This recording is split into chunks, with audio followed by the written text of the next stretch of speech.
Hola a todos. A continuación hablaremos un poco sobre las secciones cónicas, qué son los tipos y sus aplicaciones. Antes de definir las secciones cónicas es necesario conocer qué es una superficie cónica. Bien, una superficie cónica de revolución se forma al hacer rotar una recta conocida como generatriz alrededor de otra fija llamada eje, a la que corta de modo oblicuo en un punto llamado vértice. Como vemos, se forman dos conos, uno superior y otro inferior. A esto se le llama cono circular doble. Dependiendo del ángulo que forme el eje con la horizontal, tendremos conos rectos y oblicuos.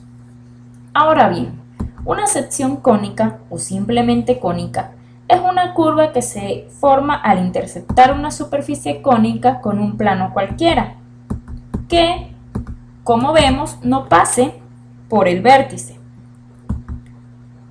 Como podremos observar, una cónica es la resultante literalmente de cortar o rebanar el cono con un plano. Dependiendo de la relación que existe entre la superficie cónica o simplemente el cono y el ángulo del plano que se intersecte, podemos obtener diferentes secciones cónicas, que muy probablemente ya son conocidas por ustedes. Y así tenemos la circunferencia, la parábola, la elipse y la hipérbola. Un gran aporte de la geometría analítica es que desarrolló un método para relacionar curvas con ecuaciones. Y quizás el descubrimiento más sorprendente es que todas las ecuaciones de segundo grado en las variables x e y representan secciones cónicas. Ya veremos en la siguiente sesión cómo las ecuaciones que describen las curvas cónicas son ecuaciones de segundo grado. Por ahora les muestro la ecuación general para las cónicas.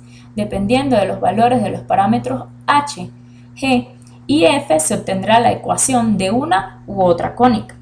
Ahora veamos un poco más detalladamente cada cónica. La circunferencia. La circunferencia se forma al intersectar un cono con un plano perpendicular al eje. Si el cono es recto, como es este caso, entonces observemos que el plano es horizontal.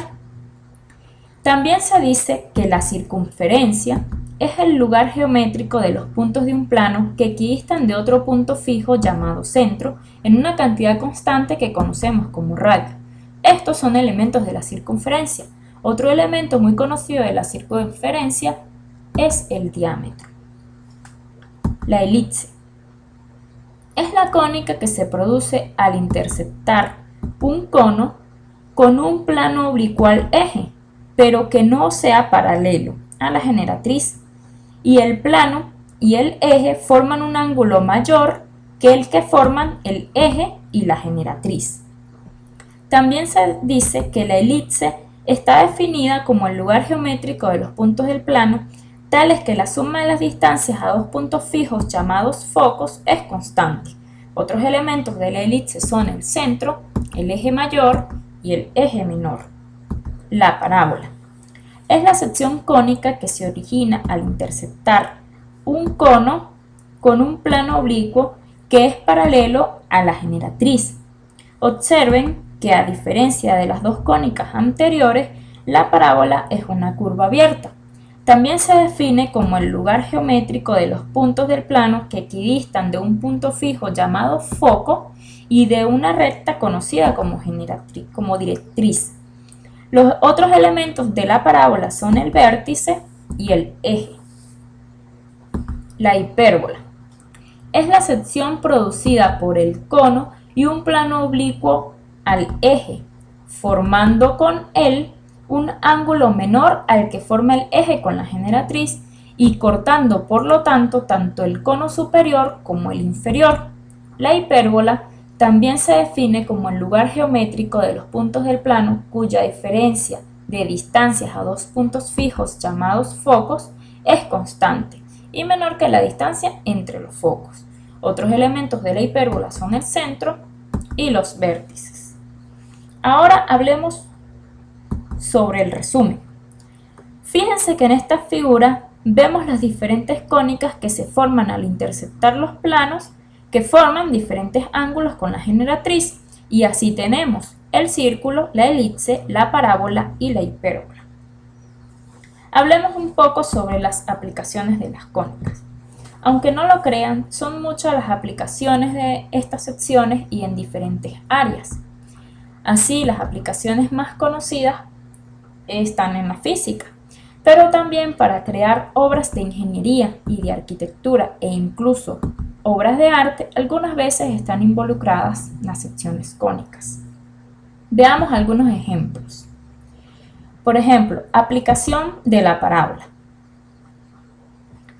El estudio del movimiento de un cuerpo que es lanzado y evidentemente bajo el efecto de la gravedad que cae, va describiendo una trayectoria parabólica. Este es conocido como movimiento parabólico en física y es quizás una de las aplicaciones más comunes. Otra utilidad de la parábola radica en que en el interés de hacer converger o diverger haces de luz o sonidos como las antenas parabólicas. En arquitectura, aquí les muestro el Arco Gateway, es la estructura más alta de Estados Unidos, con unos 60 pies de altura en su punto más alto que corresponde al vértice de la parábola. También en ingeniería existen aplicaciones, por ejemplo, para el diseño y construcción de puentes, para generar mayor estabilidad en la estructura. Ahora veamos algunos ejemplos de aplicaciones de la elipse. Las mayores aplicaciones de estas secciones cónicas se encuentran en astronomía y en telecomunicaciones, pues las órbitas de los planetas son elípticas, donde uno de los focos corresponde al Sol. También corresponden a estas curvas los cometas y los satélites. Algunas aplicaciones de la hipérbola. Tiene muchas aplicaciones, pero las más conocidas son en óptica y en el estudio de los efectos de la luz, en la astrología y en la arquitectura, como la figura que les muestro. Aplicaciones de la circunferencia. Esta es la figura que quizás relacionamos más con la realidad. Así podemos verlas desde las ruedas de la bicicleta hasta la vuelta a la luna en un parque de diversiones. También es muy común verla en la naturaleza. Por ejemplo, cuando vemos ondas de propagación en el agua, describen circunferencia. Hoy les voy a dar un caso particular de un ejemplo de la circunferencia presente en la naturaleza. Sabemos que los árboles crecen con el pasar de los años y engruesan sus troncos. Los ingenieros forestales saben que al talar un árbol se pueden apreciar muchos anillos en el tronco y con el tamaño de cada anillo se puede determinar la edad del árbol. Es decir, que existen relaciones entre el radio o el diámetro de cada anillo y la edad del árbol. Como hemos visto, muchachos, las secciones cónicas tienen muchas aplicaciones en diferentes disciplinas y precisamente allí radica la importancia de su estudio. En la próxima sesión estudiaremos detalladamente las ecuaciones de cada cónica. Allí les dejo algunas referencias utilizadas para la elaboración de este material. Será hasta la próxima oportunidad y gracias.